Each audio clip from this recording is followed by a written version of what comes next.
you want to say your name? No, I personally don't do want to be. I'll just sit here. Okay. Yo, this is Jarell Perry, and you're watching A-Sides.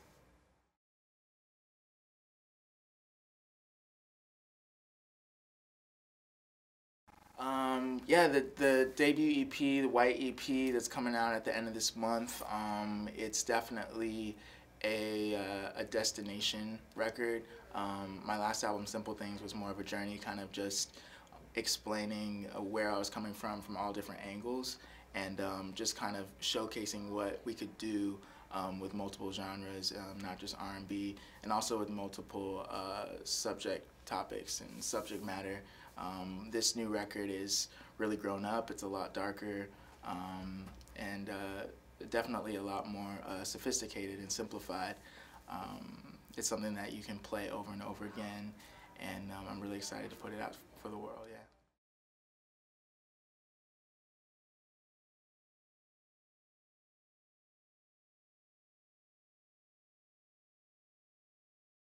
You know what, Yuna, I think is a perfect example of someone, an artist who really stays true to themselves, and how that works, you know, wonders, you know, beyond what anything else you could do, you know, otherwise. Like, just being on tour with her and seeing the way that she interacts with her fans, like, she's one of the most genuine and just kind-hearted, just nice people I've ever met. And to see the way that she treats her fans and the way that her fans treat her, and the love that they've also shown me opening up for her has been really inspiring. And so that's really what I've taken from her, is that, you know, you can be exactly who you are, and that's what's going to take you the farthest.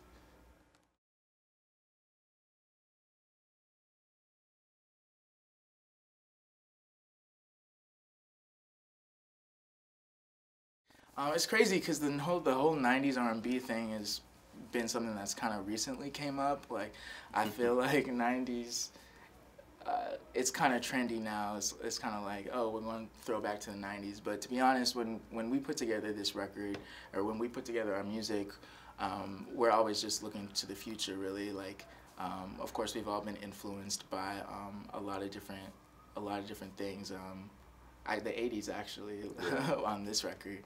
'80s and just ambient chill wave type of music, and kind of blending that in with the R&B that I grew up on.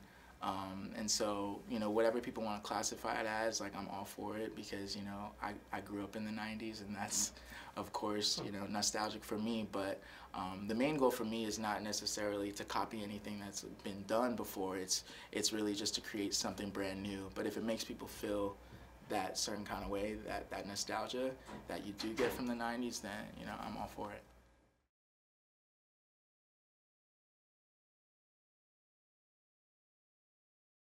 Yeah. Even though it's not really Jarell. I know. I need to get my my Superman history a little bit together. No, yeah. Would I kneel before Zod? Probably not today, you know. But yeah, Jarell was the name given to me by my father. And I didn't even get the Superman thing until, like, you know, I was like maybe like in high school, you know what I mean? But it's kind of been an interesting way of kind of finding myself, actually, because I grew up not really being a typical artist type. You know, I was very, like, conservative, and, like, I actually, like, I went through college and I was working in a corporate world, you know, setting, and then at night I go and I become, you know, Superman. You know, so I have, like, Clark Kent during the day, and then Superman at night is when, and the nights and weekends is when we're in the studio, and then going on tour, you know, and doing that stuff. So.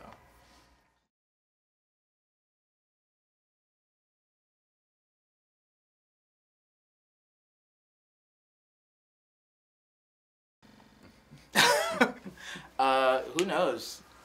If we had 11 singles, I haven't written a song called One yet, so that actually might be in the future. But yeah, 11's a really dope a dope song to me. Just the fact of numerology and 11 being, you know, that one past the perfect 10. So yeah, who knows? We might be back at 1 by the time. I don't know how long it's gonna take us to get to